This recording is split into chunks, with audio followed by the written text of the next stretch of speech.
Hello, my name is Diana Dirkby and I live with paranoid schizophrenia. You are listening to my podcast, Schizophrenia as I Live It.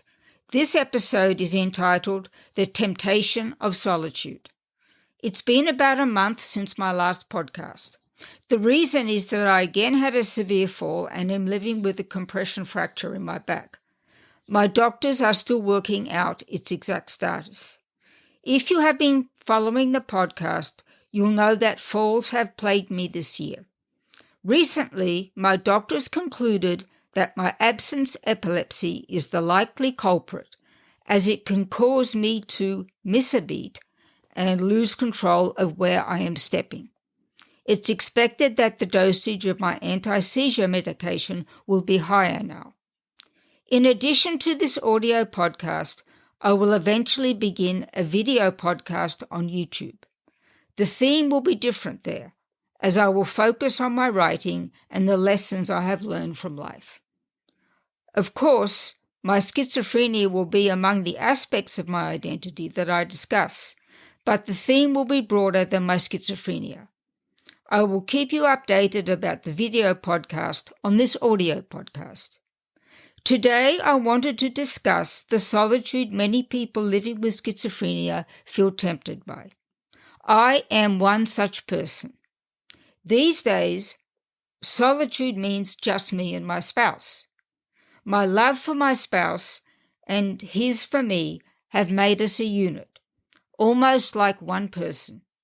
Before my marriage, I was strongly tempted by solitude and would go long without talking to anyone despite having a job. I was in mathematics research, which can be a solitary activity if you wish. The symptoms of schizophrenia can be so overwhelming that it can take all your energy to combat them and try to stabilize them, even with the help of doctors. Dealing with other people when you are struggling often makes your perceptions more confused, especially as most people don't know how to deal with someone undergoing a mental health emergency.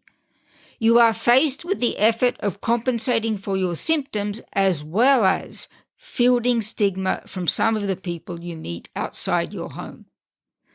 Schizophrenia symptoms can include psychosis, which brings a loss of touch with reality.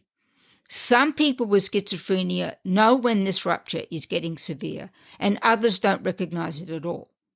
In my case, I start by not realizing I am losing touch with the real world, but past a certain point, self-doubt takes over and I question my perceptions. This turnaround is either immediate or relatively rapid, within a few days, say, if my medication is doing its job. If my medication isn't working, the turnaround can take weeks. Here, my caregiver spouse is so helpful. He can tell if I am beginning to struggle, and he tells me outright that I need to connect with my doctors. He never pushes me into social interaction that I don't welcome, even if it means he is missing out too. My fear that he may be isolating himself because of me motivates me to work harder on what I can do for my symptoms so his situation is normalized.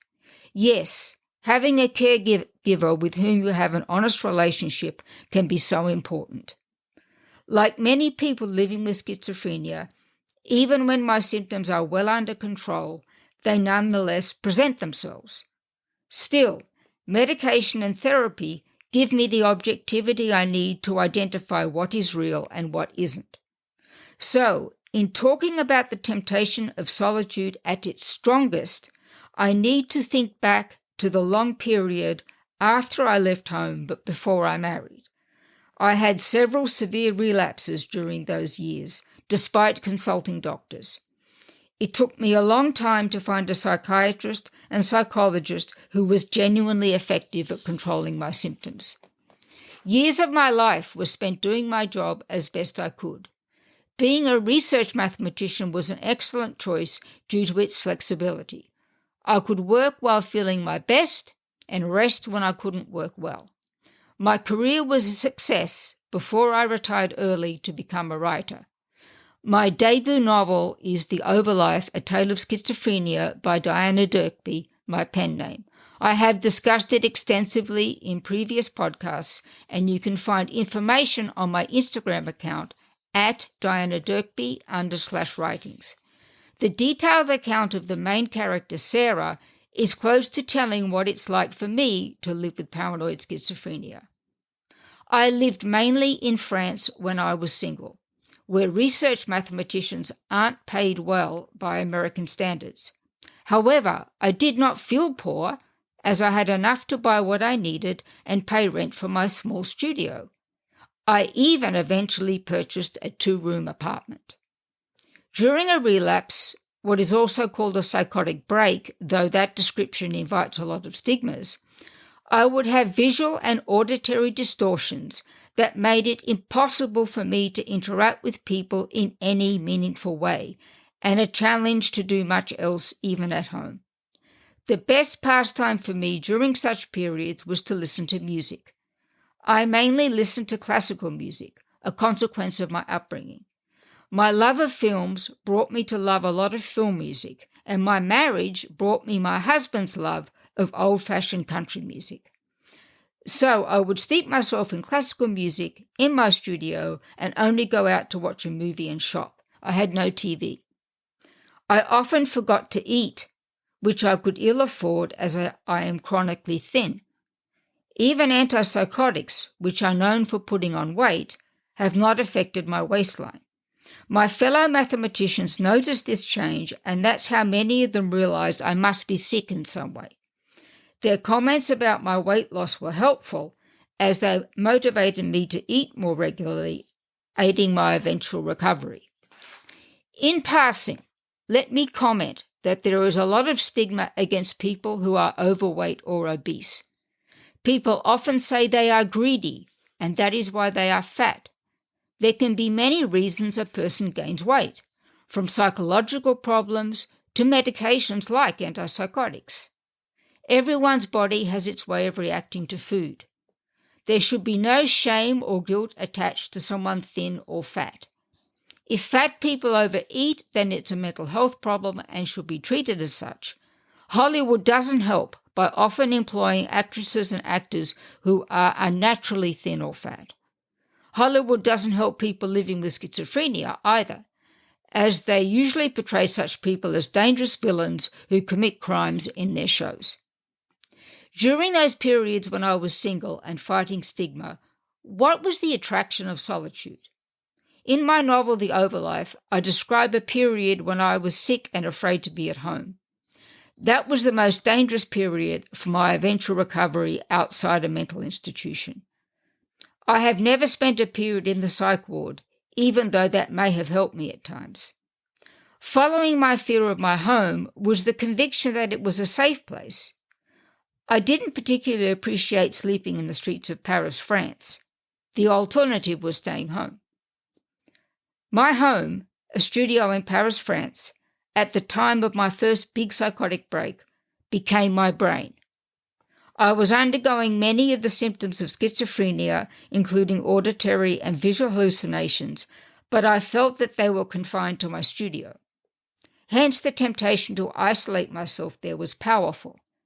I was able to muster up the courage to shop for food, and I did mathematics during my better moments. Despite the apparent concern of some of my colleagues, no one visited me in my studio to check on my health. They viewed my confinement to my studio as the best location for continuing my mathematics research and staying out of trouble. No one needed to know more. The temptation of solitude at this stage was my feeling of control over myself in my studio. I avoided anyone else who might throw me off balance, sending me backward from my attempt to recover. In my studio, I could go through the paces of my psychosis with no audience to judge me. If I wanted to listen to music all day, I could do so. When I woke up with a clearer mind, I could do some mathematics without anyone judging that I hadn't done enough to earn my salary. So, avoiding judgment of my best efforts was a significant factor in tempting solitude. My studio also offered a place with few external stimuli and no person to cope with. I did try a few psychiatrists and psychologists, but they were not effective. There was too much Freud in their approach and not enough science. I was quizzed about my sex life, which was 0 at the time, and was told I married my mother just because I had cared for her for so long. I was insulted and left the appointments feeling worse than when I started. I eventually found a good fit for doctors in the USA after I married my American spouse and moved to the USA because of him. There is much to love about France, and I still miss it, but the medical care for me was better in the USA, albeit much more expensive. Also, I was married when I moved to the USA, which was a huge factor in my getting well. My strong temptation to be alone or alone with my spouse comes from my ability to control my environment if I am struggling. I do not view this as a bad thing, but as a powerful tool for regulating my relationships with people outside my marriage. If you know someone with schizophrenia who is self-isolating, you should tread very carefully in trying to convince them to socialize more. I would recommend the support groups of a mental health advocacy group like NAMI. They are usually held weekly and are not judgmental and are run by trained mental health experts. They have support groups for mental health consumers and caregivers. You can also encourage self-isolating mental health consumers to engage with the tremendous number of similar people who are active online. I came late to social media, but I have found Instagram, for example, to be a great companion during a day when I can't face going out. A word of warning: don't overdo social media. A few hours a day is enough. If you are having a psychotic break, be careful about how long you spend on social media and what you post. The safest is to scroll, enjoy, and leave short comments that could offend no one. The solitude of the person living with schizophrenia may be a tool they are using rather than an indication of how sick they are. It becomes dangerous only when the consumer of mental health sees no way out of it. No one's home should be a prison. They can begin with social media if they cannot physically change their situation. They can graduate by physically attending a mental health support group. Those around them who love them can propose simple outings where they will not be expected to do anything but enjoy them. For example, they will not be expected to speak to anyone. I use solitude as a valuable tool to moderate the symptoms of schizophrenia that I still have despite my great medication. My spouse knows by now that I will often say, "I am not going out today," but he never forces the issue. Through my love for him, I make sure I confront trips away from home at least a few times a week for his sake.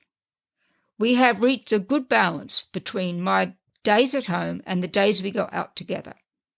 If you know a consumer of mental health who is self-isolating, try to visit them and say some kind words while you are there. Never criticize them or tell them their lifestyle is not acceptable. Leave your phone number and address and tell them they can contact you if they so desire. Please mention that you'd be happy to go shopping with them or share some other activity like a walk to encourage them to get out and about. Solitude is a great servant for someone living with a psychotic disorder, but it is a bad master. Please help the isolated consumers of mental health that you know to employ the servant but defy the master. Thank you for listening.